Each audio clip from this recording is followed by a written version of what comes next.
Sunrisers Hyderabad take on Delhi Capitals. A big money clash for both of these teams. One team on the brink of getting eliminated from this season's IPL playoff competition, while the other one is almost on the verge of disrupting their playoff hopes.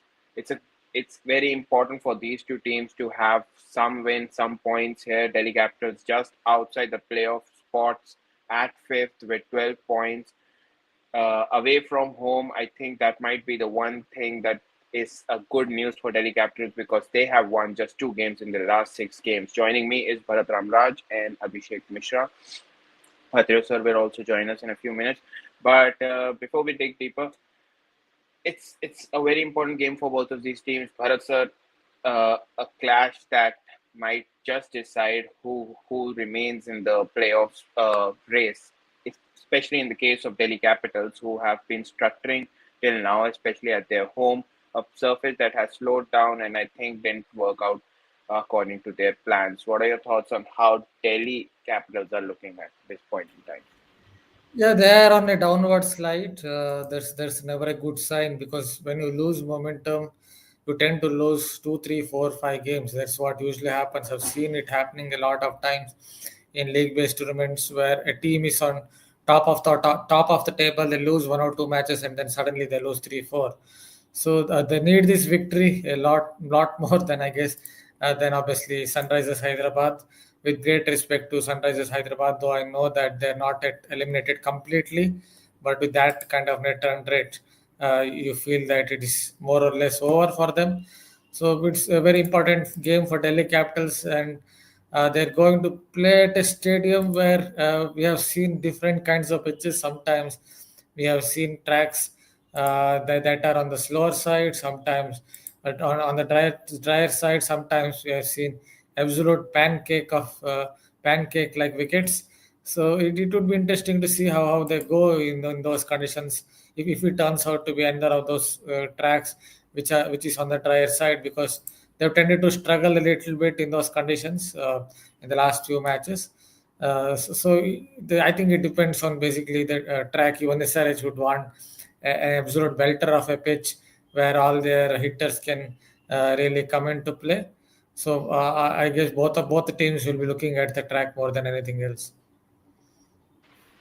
They both will be looking at the track because both of them like a quick pitch where they can score. Few double hundreds of a score in this IPL, but both of them, I mean, at this point in time, are failing to do so in that regard. It has been difficult for both of these team batters, especially with Delhi Capitals struggling with their opening partnership.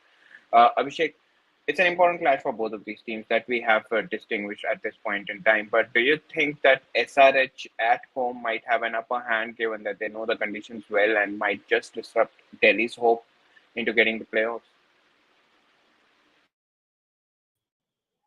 I mean, maybe if they are getting a black soil rolled out pitch where the batter have something to do, so they are dangerous. I mean, the DC bowling lineup, if you look at them, that Stark is not clicking that much. I mean, in the last 4 5 matches, neither Bipraj nor Kuldeep has shown so much. It's only Akshar Patel, I think, who actually got 4 or 5 wickets in the last 4 5 matches. He was doing quite good with the ball. So I think yes, I mean, if they are getting the batting wickets, they will have the upper hand on their home ground as well. So although it's a good matchup, I mean, to see Stark versus Abhishek Sharma and Head also because Stark has a good record against them. And last time when they faced yes, sir, it's in the Vizag. They Stark did pretty good. Pretty good. He took his, one of the best performance of his IPL. So I mean, it will be interesting to see that how Abhishek and Head will react against the Stark, and I mean, what kind of wicket it will be. As Bharat sir also said that if won't be a sluggish wicket, then maybe DC has upper hand. But still, if I mean, hopeful, if they are getting a rolled out, perfectly rolled out the black soil batting wicket, then SRH gonna smash them. That's an interesting matchup that Abhishek has brought up, Bharat sir. At this point in time, Stark against Abhishek, it's 10 balls, 8 runs, and 1 wicket. Stark against Head, it's 7 balls, 10 runs, and 2 wickets. I mean, the beauty of these two short-lived contests is that Head and Abhishek will also would like to get their revenge, and they won't hold back either. Stark will come in quick, but Abhishek and Head on the pitch like that of Vishakhapatnam, it's going to be amazing competition. What are your thoughts about this rivalry between Stark, Head, and Abhishek? You can go back and see my old tweet in 2024 IPL, which I predicted, and it came out right. That what works for Travis said should work against Abhishek Sharma, and he got out in that first over. So basically, both of them have same base. They might have different grips, but their base is same.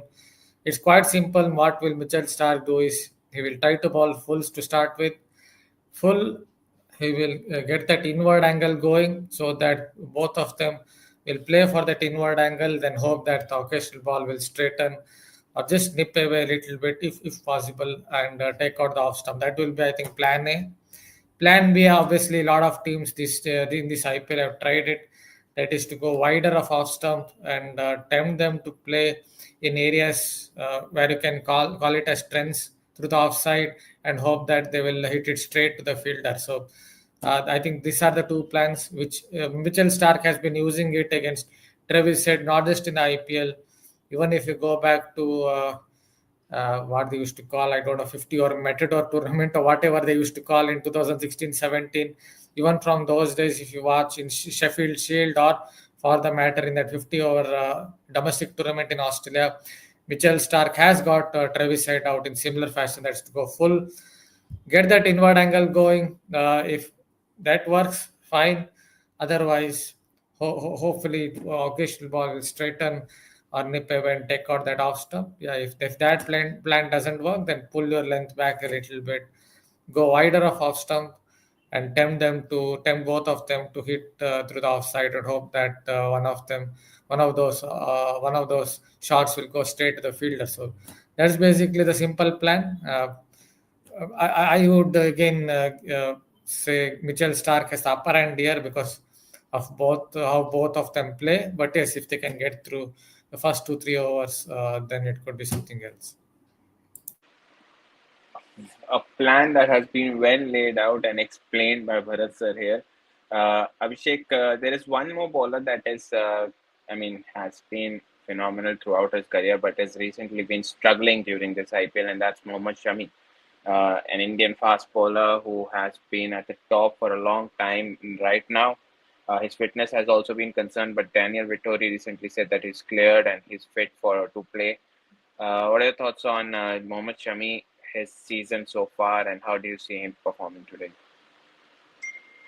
I think Sami didn't look the same that he used to be. I mean, it's this IPL also in the Champions Trophy as well. So right now he has a fitness issue. It's surely that. Even if Vittori said that it's not gonna, he cannot hide that. He's still struggling with his run up. He's not running that fast, and if he can get that rhythm in his run up and also the running some fast, so he will get some rhythm his rhythm back. And Sami, I mean, should take some rest. And Simranjit is there that right now that he seems to be a better bowler for SRH rather than playing Sami.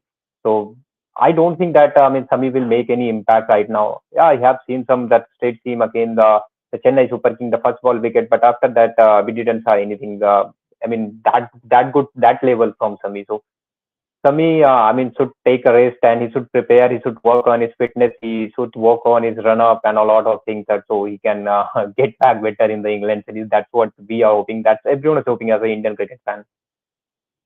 You said a point to it. I've said Yes, it sure. many I times. was coming to you only. I think he's lost his nip. As simple as that, he's lost his nip. When I initially said that in some of the live shows, maybe and no one took it seriously, but you could see it even in the graphic that they showed. He's getting less sea movement off the pitch, so I think he's lost a little bit of nip, which is never a good sign for a bowler who is around 35 or over 35. It's happened to those bowlers who have been skillful, have got movement, the Dale Steins of the world, Jimmy Andersons of the world have lost that little bit of nip as they get older. That's what has happened to Shami. So somehow is to get it back because it's not this, as I noted once, it's about x-axis and y-axis. His pace might be still okay, 135, 138, 139, occasionally 130, 140. but that venom behind the ball is not there. Yes, I don't know what exactly it is. Maybe it's some tension in the wrist, or has something to do with not getting that momentum in his run up and load up. That is why he's not able to transfer that kind of kinetic energy onto the ball. I don't exactly know, because Sami himself would know it better, but he himself would be worried because he's not getting that little bit of nip. You can watch the highlights of the 2023 World Cup, some of his spells, some of his great spells, how the ball was pitching and then moving off the deck a lot. Even on flatter decks, it seemed to be moving off the deck. And other than that Shaikh Rashid dismissal, where he got that little bit of nip off the wicket, I have not seen that. Even on flatter decks, he used to do that because his seam position is so upright. He used to get that little bit of movement off the pitch. What exactly he does is he keeps the seam very straight. He keeps the seam because he keeps the seam very straight. May get a little less conventional swing, but he's sacrificing that little bit of conventional swing for movement off the deck. So that is, I think, his forte. Unfortunately, is not getting that nip off the wicket. That should definitely concern someone like Shami. Definitely. I mean, we always believed Varatsa when he said he has lost his nip, and that was shown by the broadcasters as well in recent matches. Uh, and the fact that, I mean, like you put it out, Shami is a different beast altogether in ICC knockouts. But there's something that has come up from yesterday, and we have broken it at Ref Sports. This news has been broken by Ref Sports. Is that Mohammad Shami has received a death threat recently on his email. His brother has revealed that, and I mean, around 1 crore has been demanded. Further details will be known, but Abhishek, this kind of news when they come up during when a player is already not in the best of his shape physically and even the form he's currently showing. How do these things, I mean, affect your mental capacity? I mean, it kind of affects you. SRH doesn't have a backup bowler other than Simranjeet in terms of quick bowlers, so that kind of hurts SRH as well. Yeah, I mean, definitely if someone is getting that kind of threat and someone have some sort of issues in their life, then I mean, you cannot find your nip. Maybe I mean, mentally he's at different world, and right now in the pitch that I mean, when you have some kind of problem, you come with that problem on the pitch, and that's where I think that is affecting some performances also. Although it's not that kind of player. He had dealt with the bigger issues just like that. What happened that there was cases and all that thing. Sami came up and performed better. So I hope that I mean he will come back soon, and he will be in better shape soon. I'll just add something. I think that's the kind of world we live in. See, I don't want to go uh, too much deep into it, but the world is kind of divided at present. Second is we live in the social media world of social media where everyone has an internet.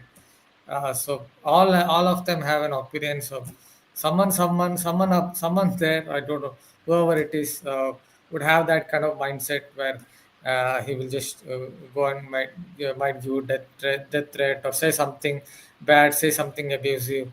Unfortunately, that's the kind of world we live in. I don't think it will get better, much better, because social media platforms are extending or expanding even more. So you will get more and more people into this. That's how it is. It is very upsetting to hear news like this because for a player who has done so much for his nation, the way he has delivered across his career, it's really upsetting, and it's. I mean, I hope the person who is responsible for such kind of behavior should be brought to justice.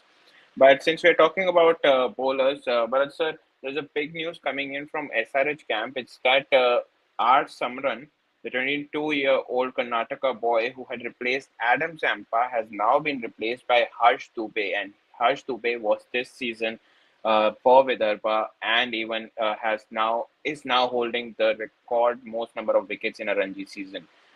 He doesn't have the best of white ball stats, but how do you see this replacement? Yeah, that's the point I was going to raise. His white ball stats are not exactly the greatest. I know what he did in the Ranji Trophy. it's someone who took a lot of wickets. Is obviously, he has what he has 97 wickets or on those lines in just 18 first class games. So, and is someone who can also, as you know, bat in the Ranji trophies. I think it's a few 50s there, 6 or 7 50s, but in T20s, it's not exactly great. But the player that is replacing also is known for his skills in longer formats. I took his interview a few months ago. Someone, I think is one day. I don't know. Just feel that I feel that the way he plays, the kind of temperament he has, and the longer formats, Maran might go on to play for in India one fine day, not now, not tomorrow, but one fine day. The kind of temperament he showed in the back end of the Ranji season. But yeah, there's nothing to lose for SRH as well. Try out some new players, see how he goes. But definitely, I think is better off in the longer formats. It is so. Abhishek, with Faf du Plessis coming back into the team for Delhi Capitals, I mean, I don't think he's still fully fit. He was showing some signs in the fielding because of the way they were positioning him. He's someone who usually would like to be at the boundaries, at the crucial points where he can do something because he's one of the best fielders out there, and he was not being positioned exactly how he would have been wanting. But and that clearly tells he's not fit enough, but he came out to bat in the last game against Kolkata. He scored 62 odd runs in 45 balls. But that kind of pushes Karun Nair back to his position where he started this season for Delhi Capitals, scored a massive 81 odd runs, if I'm not wrong, but hasn't been able to replicate those numbers. What are your thoughts on Karun Nair's season, how it has started to unfold at this point in time? Yeah, I mean, Tarun did a great comeback, but after that moment against the Mumbai, he struggles a bit to find his tempo again. And I think the bigger picture is that the slower bowlers are trying to not give him the pace, and that's where he's getting it stuck and getting out.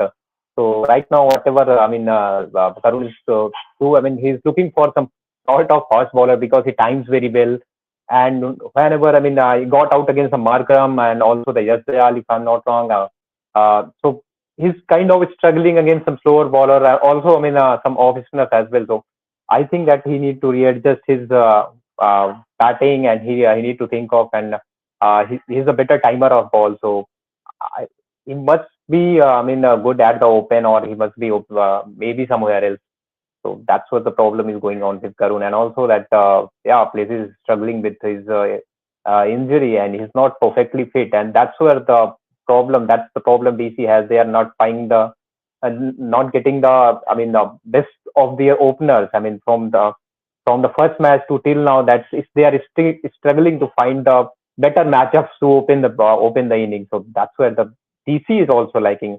Not only there, but also except Akshar Patel, no one is clicking so well. Their over dependency on the Rahul also hurting DC. So let's see that how they will perform with this. That's why they are hopeful. I mean, not only the SRH but also DC are hoping that it will be a batting wicket today. It is a red soil pitch, and it is going to provide some ample amount of bounce and carry for the pacers, which means that the batters might have a good say if it comes onto the bat very good. Perfectly well. But sir, but there's someone that not only have Delhi Capitals ignored, but we have also, kind of put him under radar, and that is T. Natarajan. He hasn't been played at all. A player who has been, pretty well in the IPL, got into the Indian side through that magnificent season back then. How do you see him breaking into the side? To be fair, Mitchell Stark also hasn't have had a very good of a season till now. And what is keeping Natarajan out? Most likely injury. I don't know. Other than that, that can't be anything else because he was injured before the start of the IPL. You can check a lot of videos from the last year in the IPL. I praised him a lot. He's someone who just keeps it simple. If you ask him to bowl Yorker, he will bowl a Yorker. If you just ask him to bowl short of length, he will bowl a short of length. I think he has a bit of hyper extension as well. That is why sometimes the batters don't seem to pick the short ball well. So some good skills in him. The only reason could be injuries because they took him for what 10 crore or whatever it is to Natarajan, Delhi Capitals. So that means they definitely value him as a player. If they're still not playing, then it must be an injury because he definitely was injured before the start of the IPL. He was, but it seems like Delhi has had said that they don't know who to replace him with. If there is Mukesh Kumar and Dushmanta Chamira to name too. But will Delhi Capitals be making that change anytime soon? I Abhishek, just had a point to what? it. What do you, Yeah, yeah. do you genuinely believe in 2025 Chamira is a better bowler than T Rajan? Maybe a few years ago, yes, when I did a little more pace, whatever I saw of him, and Sunil Narayan getting belted for 25 runs, always bowling the slot, I would take the left armer at least for the angle. So that's what I was coming to. Abhishek, your thoughts on that? Shouldn't I should Delhi mean, Capitals, apologies, go for Natarajan instead of Mukesh Kumar or either Dushman Chamira? I think, this should go. I mean, this would replace Chamira over Natarajan. I mean, if as Varun sir said, I mean, if he's fit, someone like caliber of Natarajan who can do uh, good in the death overs, also in the middle overs as well. So he deserves a place. I mean, why wasting overseas slot on the? I mean, Chamira is not his fielding so good, but it's still that in the last match he got some 20 odd runs, and also that's where the momentum also changed. So I think Natarajan should be in the team is if he is perfectly fitted. So it can increase the death bowling factor of the DC as Stark is so good at the death bowling. If he sees stats in his middle over phase or in the power play phase. Is not that good, but still that Stark is still clicking in the death over. So with the Natarajan on the side and also some overs for the Mukesh Kumar, that DC can be so good in the depth. Okay, so still we have 8 minutes to the toss, but we have spoken about Mitchell Stark's matchup against Travis Head and Abhishek Sharma, but there's also one matchup that I might be looking at, that is Henrik Larsson versus Kuldeep Yadav, and Henrik Larsson has a big upper hand on him. But Kuldeep is an important player for Delhi. How do you see this matchup? He has an upper hand, I understand that, but Klaasen has not exactly been in the best of form either in this particular IPL. So Kuldeep Yadav might be thinking this is my chance to get one past him. But definitely Klaasen seems to pick his variations really well. I think that is the key part. See, I always feel that if you hit Kuldeep Yadav for a couple of sixes, though he has got better at it, but I still feel that if you hit him for a couple of sixes, it tends to ball shorter and shorter in length. So that is your best chance. Always try to attack Kuldeep Yadav first or second ball. Hit him for a six or a boundary. If you do that or a couple of deliveries, then you most likely would get shorter in length.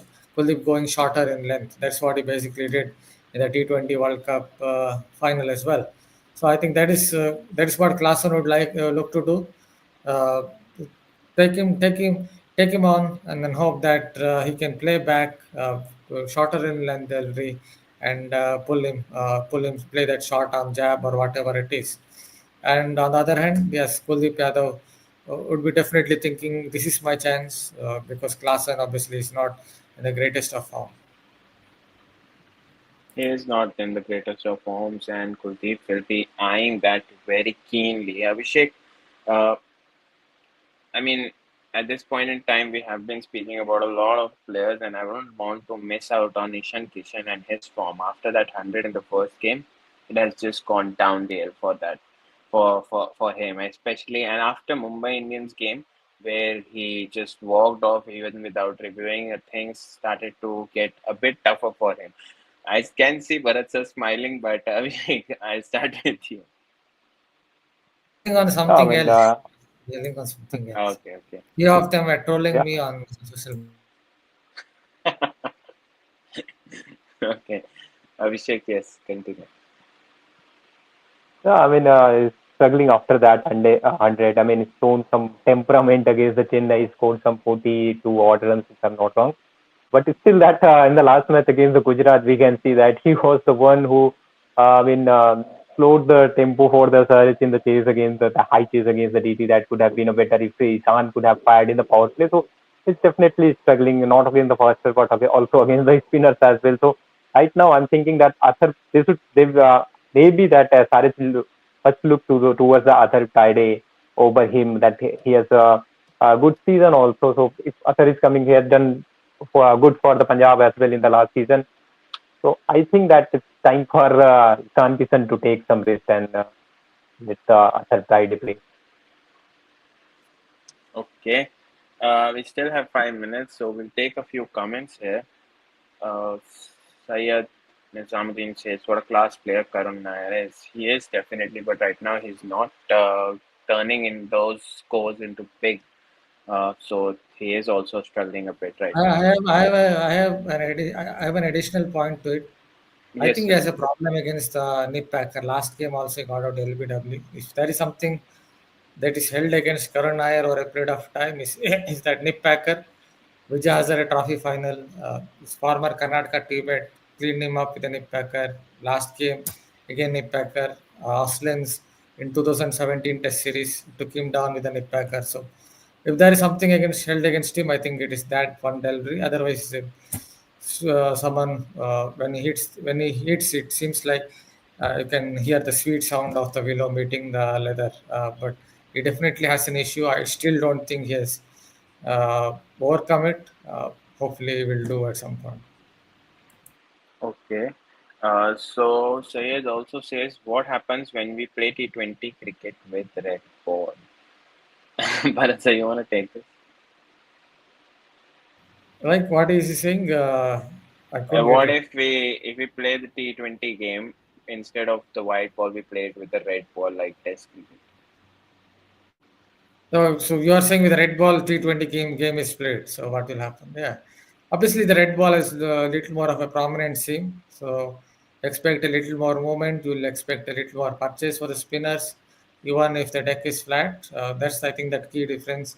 The white Kookaburra, even Javgal Srinath has said it in a podcast compared to the white Kookaburra that with which he cleaned up Keith Arthurton in the 1991-92 Tri Series in Australia at Perth. The ball swung, and he's not a swing bowler. Not he was not known as a swing bowler. At least compared to his hit the deck skills, he was not exactly known for his swing bowling. He said how the seam seems to be a lot less prominent because obviously he's now a match referee, so he sees the white Kookaburra even now.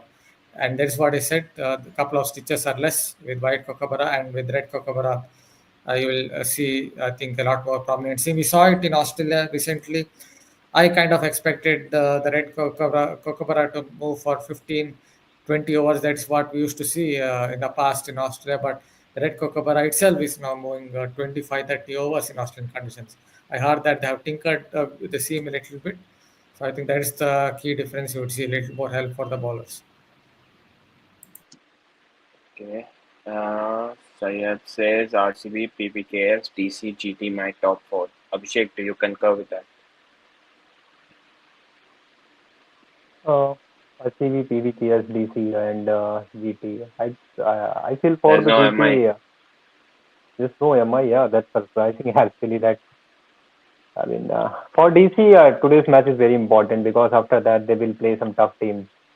So I think if they are doing good, they can be. They have a slight good chance. But it's still that if you look at if their last six matches, they have won only two. And I mean, as talking about the DC perspective, the matches they won two against LSG and a match against the SRH. Most probably, the matches they won against the, I mean, the bottom four sides. They have only won one match that was against the Punjab, which is still in the top four. So I think that DC has some issues with the top teams. They fail to battle out them. Talking about GT perspective, yeah, I mean they will easily make it into the final. CBKS already have some 15 points. They just need one win to confirm their spot. Or CB has almost technically into the playoffs, but yeah, that they need to win one match to completely steal their spot. So I think EMI will be in the top four in my opinion, and they will finish in the top two. Bharat sir, do you also concur with that? Sounds good. Yeah, Mumbai Indians obviously, I guess will might finish at top. The kind of momentum they have, it seems like it's very difficult to break them because they have the stars as well. all the stars are clicking. Surya Kumar Yadav's of the world, Bumrah's of the world. When Rohit Sharma is scoring some runs, Trent Bolt's of the world is also doing well. So they have all these players who are doing well. Then maybe RCB at second place. The next two, that's a little bit difficult. Let me think once. Maybe I will go with PBKS, Gujarat Titans at 3 and PBKS at 4. Okay, quite interesting. By the way, there's an interesting stat that came up on my screen that says Hyderabad has not won batting first since March 23. And before I go on, Sunrisers Hyderabad has also won the toss and opted to bowl first. So that kind of negates the stat I was going to say. So final comments quickly. But sir, your thoughts on this SRH winning the toss and calling to bowl first? What are your thoughts on this? Yeah, kind of expected. Maybe they're hoping that there will be a little bit of dew later on in the match or something on those lines, and it would be easier to bat. As you already noted, batting first, they don't exactly have the best of records either. So yes, with their batting lineup, if they can somehow restrict Delhi Capitals to about, depending on the pitch, if it's a flat pitch, 180, 190, or on those lines, then they definitely are in the game. And Abhishek, your thoughts, your predictions? Yeah, I mean, I mean, a good option to bat second. I mean, if you look at the last few matches result, that batting second has done pretty good compared to the batting first. So it's obvious. I mean, whoever winning the toss going to want to bat second. That was pretty obvious. I feel that that is the key factor. Dew will play its role, and if Dew is coming, that the batting second will have a greater chance. And who do you see winning it today?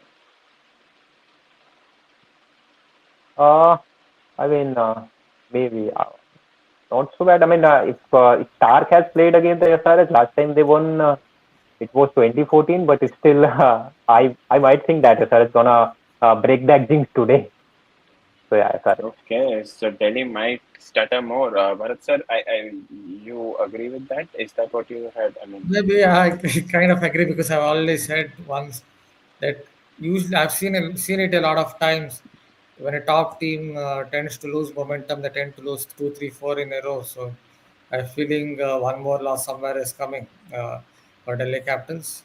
So in that sense, I would give it to SRH. And yes, still SRH. You expect them to at least maybe win 4 games out of 14 or something on those lines. So at home, maybe today is the day because they won the toss as well. so there you have it, folks. I don't see I mean, both anything on. Yes, yes, yes, Abhishek. nothing. I mean, I just want to say that both teams have only 2 wins in the last 6 games. I mean, so saying that DC also they started pretty well, but the last 6 matches if we compare both SRH and DC has only 2 wins, and I think that SRH has some dominant win over the a few teams, whereas that DC somehow won that match in the super over against the RR. So I think that in the last 6 matches, if you compare that, SRH is on the better side. I mean, they had played pretty well compared to the DC, By the even though way, they the are not big counted. okay. Yeah. By the way, just to add it to the context, Delhi Capitals seems to have fielded Natarajan today. That is interesting now. Let's see how he does. But we will be back with more such content at the post match. So do not forget to join us then. Bharat sir, Abhishek will be joining us. No, sorry. That time I will be there. So apologies for that. Do join us for the post match. And do not forget to like, share, and subscribe. Till then, go and enjoy the match.